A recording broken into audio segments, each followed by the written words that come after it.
So now we need to do our outer plot setup.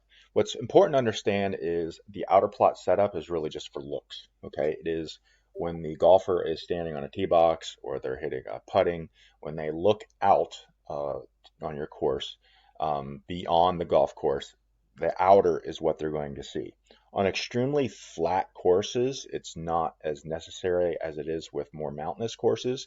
But the one thing you have to understand is there is a 5 kilometer limit in Unity on how far people will be able to see things that are away from them.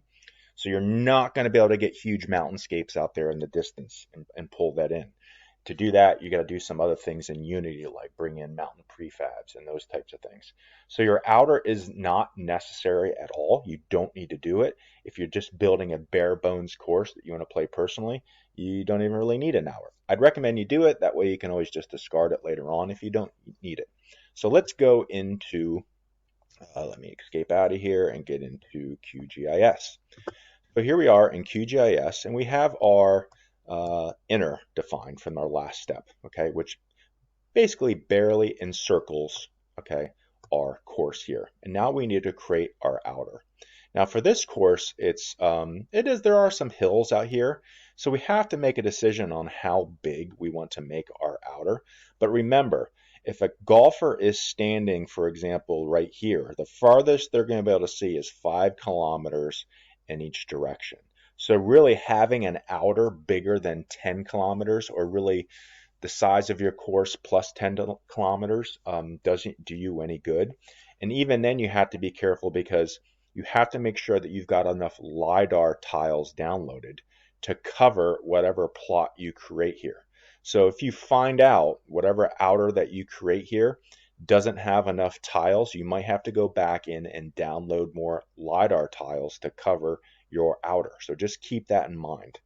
So first thing you have to decide is, how big is our outer going to be? So for this course, our inner is 1490, which is right, that's meters. So that's 1.5 kilometers. Remember, if yours is in feet, you're going to have to think in feet here for a little bit, okay?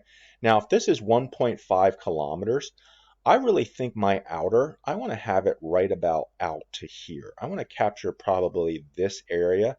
This might get a couple of these little hills or mountains out here. So let me estimate this. If this is 1.5 kilometers, that means I want another maybe 1.5 kilometers over here and another 1.5 kilometers over here. So that'd be 1.5 plus 1.5 plus 1.5, which would be 4.5 kilometers. So that's the size I think that I want my outer to be. Now we need to do some calculations. So if I want my outer to be 4.5 kilometers square, I'm going to open up my calculator on my computer, and first thing I'm going to enter in 4,500 meters, because that's 4.5 kilometers. Remember, if you're in feet, you need to start doing this in feet. And I'm going to divide that by the plot here of my inner, which is 1490. And now I got this number here, 3.02. So my outer is 3.02013444 times bigger than my inner. I'm going to highlight this whole thing, and I'm going to copy it onto my clipboard. All right, copy.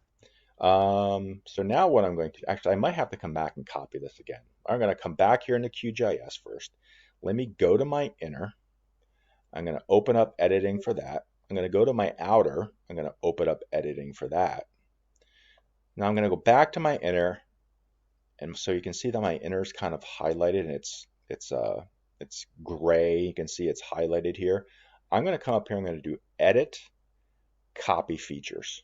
Okay, so now my inner functionality, my inner shapefile is copied to my clipboard. I think I just wrote this number over here. So let me come up to here to my outer, which is editable at this point. I'm going to do edit, paste features, and now my outer is exactly the same as my inner. Well, how do I know that? Well, let me come back down here to my inner and let me turn it off. You can see when it disappears, well, I still see my outer, which is exactly the same right now.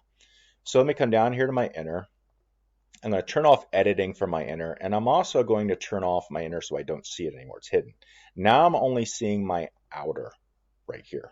Okay, let me go back to my clipboard and let me copy this.